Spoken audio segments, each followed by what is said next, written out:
Welcome back to the beautiful game. Or is it?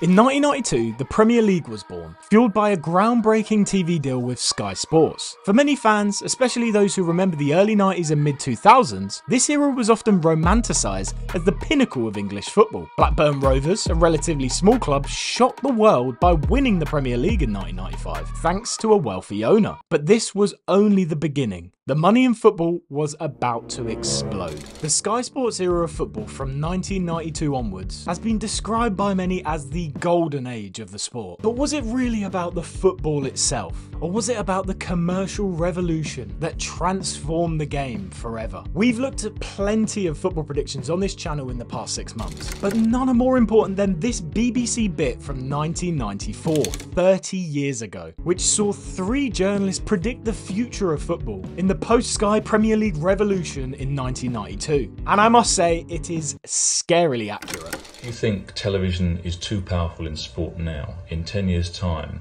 you won't believe the control that they'll have. Television will run football completely in the next century. In 10 years' time, the fans will be incidental. If they are part of the equation, it will only be because the television companies want them to provide the spectacular background so that they can bring their pictures into millions of homes. Good evening, welcome to Magpie TV, where tonight you'll watch Barcelona versus Newcastle United in the European Super League. He'll watch it on his own local Newcastle cable station because the BBC or ITV won't be able to afford the rights to the game. The cable operator will have paid a fortune for it, but he knows he'll get the money back from subscription. It's probably going to be done on pay-per-view, so you put a card and a number on your telephone, tap it in, £5 docked from your account, the game pops up.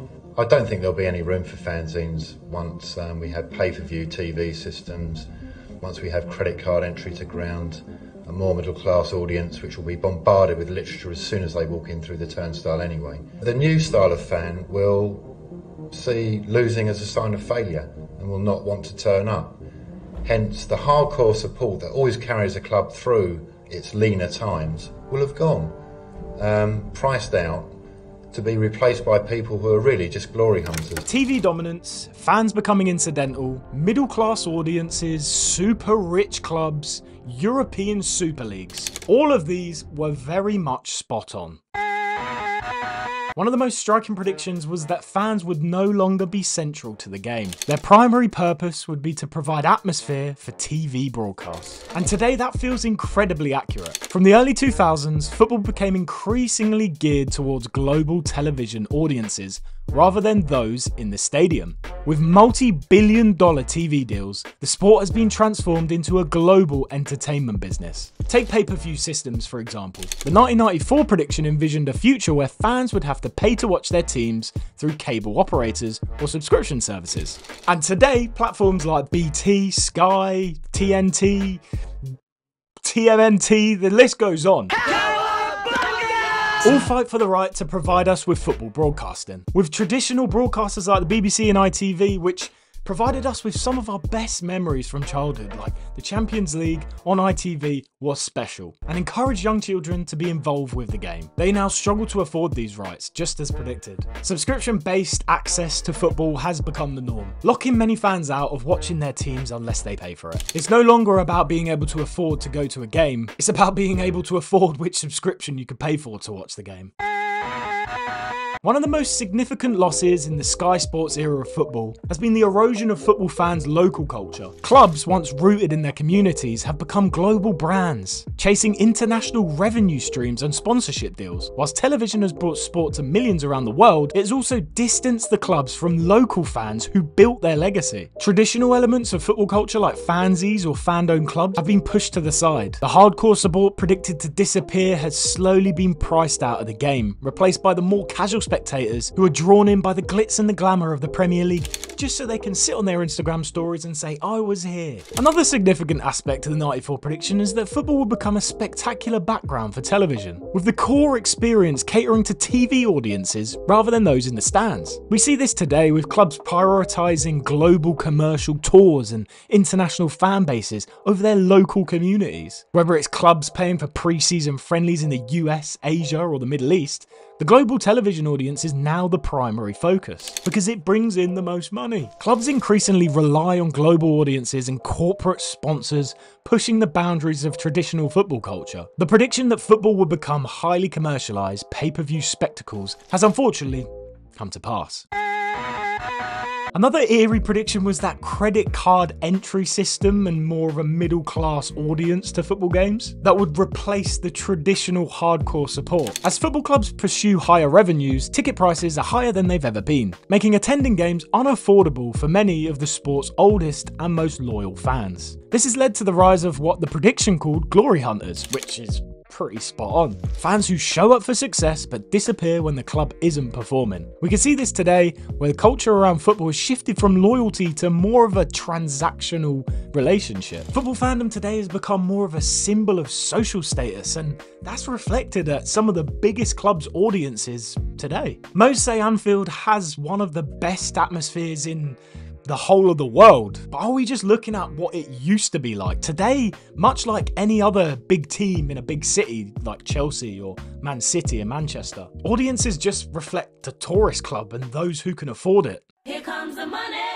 Here we go, money talk. Maybe the most chillingly accurate prediction was the amount of money in football nowadays. In 1994, it was predicted that clubs would become increasingly dependent on wealthy owners and huge sponsorship deals, and that success would come down to who can afford it rather than who's earned it. And this is precisely what happened with clubs like Chelsea, Manchester City and PSG. It's rather poignant that I'm wearing my Chelsea shirt today, as in 2003 the Roman Abramovich takeover of Chelsea was marked as the beginning of a new era where billionaire owners could pump unprecedented money into clubs, distorting the competition. This model, which started with Blackburn in the 1990s, has now become the norm. Clubs backed by massive financial resources dominate both domestic and European competitions. This had never felt more real than Manchester City winning the treble in 2022. Though we had seen it before with Chelsea and Blackburn in the past, something about that treble in 2022 just felt so inauthentic.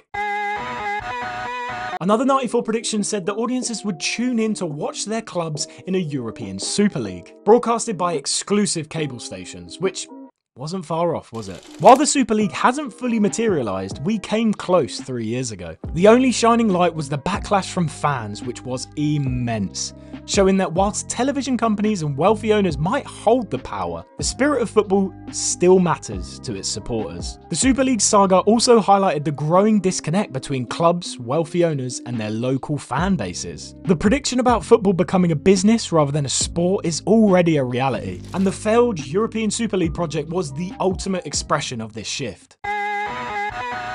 So how accurate were these 1994 predictions? To put it bluntly, they were pretty much spot on. Everything they predicted was right. Today's football world is one where TV companies hold immense power. Fans are often priced out, and success is increasingly dependent on financial muscle. But despite all of this, football remains the world's most beloved sport. Yet the soul of the game just feels so distant to what it used to be. Is this because we're only seeing the fallout of those changes 30 years ago? In the mid-2000s, the likes of Roman Abramovich's Chelsea highlighted this turning point where money became the defining factor in football's success. Clubs with deep pockets could now dominate, and the era of massive TV deals, sponsorships, and billionaire owners had truly begun. But it wasn't all bad. Sky's money transformed football grounds that were once dangerous into state-of-the-art stadiums. In the late 80s, the sport was tarnished by tragedies at Hillsborough, Bradford, and Haysel. The Sky era had promised, and largely delivered, a cleaner, safer football experience. Attendance figures soared, hooliganism decreased,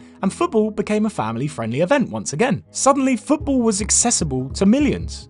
Not just those in stadiums, but homes across the UK and beyond. Sky brought the game into living rooms like never before, creating a more inclusive fan experience, at least at first. But here's where things started to unravel. What began as a brighter, more polished future for the sport quickly became a corporate cash machine. Ticket prices skyrocketed and TV subscription costs followed suit. As clubs chased more revenue, fans felt more disconnected. Football became more and more about profits than the passion of the game we once knew. Clubs went from being community-driven global brands to sponsorships, pre-season tours, and shirt sales, which became as important as what happened on the pitch. Arsenal's move to the Emirates Stadium in 2006 symbolised this shift. Clubs were now looking at increased revenues to compete, but at the cost of their connection with their local fans. And then there's competitive balance. What was once a relatively even playing field, kinda, with clubs like Blackburn able to challenge for titles, became an arms race. Abramovich's Chelsea set a precedent, and today it's hard to deny the dominance of super rich clubs. Like Manchester City and Paris Saint-Germain, these clubs are backed by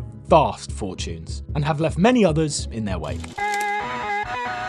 In a time where many of us remember for the good, with the Barclays sponsorship deal marking the Barclays era from 2001 to 2016, behind the scenes that time in football had become a battlefield for billionaires and even nation states, with clubs being used as tools for sports washing by questionable regimes. The moral dilemmas are hard to ignore. When does football stop being about the sport and start being about power and wealth? Capitalism isn't inherently bad for football. Success should be rewarded, and clubs like Manchester United, Barcelona and Bayern Munich have all earned their places at the top through hard work over countless decades. But when clubs are no longer required to be financially sustainable, when owners can throw endless amount of cash at them, is it really a fair competition? State subsidies and billionaires with limitless funds have distorted the idea of fair play. Regulations like financial fair play and salary caps could be the solution, but are they enough to rein in the runaway train of football's money machine? The Sky era might have given us better stadiums, more professional broadcasts, and incredible global exposure, but at what cost? For many fans, the sport has lost its soul. Football clubs, once pillars of their communities, now feel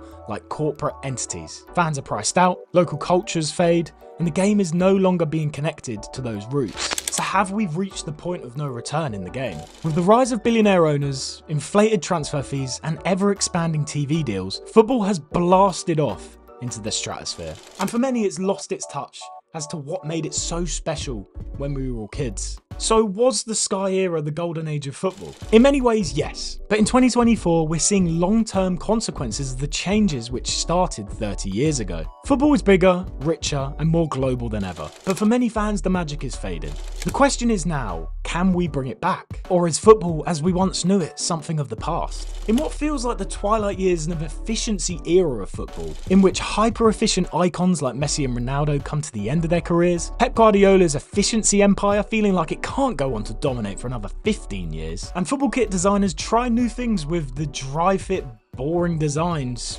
becoming boring. Will this spur a new revolutionary time in football? This honestly feels like it's up to the next generation, and whether they are bold enough to dare. Let me know what you think about these predictions and the current affairs in football. Have Sky Sports ruined the game, or are we just going for a muddy period which we'll soon see the other side? Obviously, we've been doing these prediction videos for a long time now, and I've been saving this one for a while, I must admit. I was trying to get it right, and yeah, I mean, it's a kind of video that I would love to be able to look back on in 30 years time and say that we were just going through a muddy period, and this was a really good breakdown of what's happened in the last 30 years. It's something different that I've tried on the channel. If you enjoy essays like this, I'll try and get them out every month because I do enjoy them. It's just what you guys are happy to digest. I hope you've enjoyed. Peace!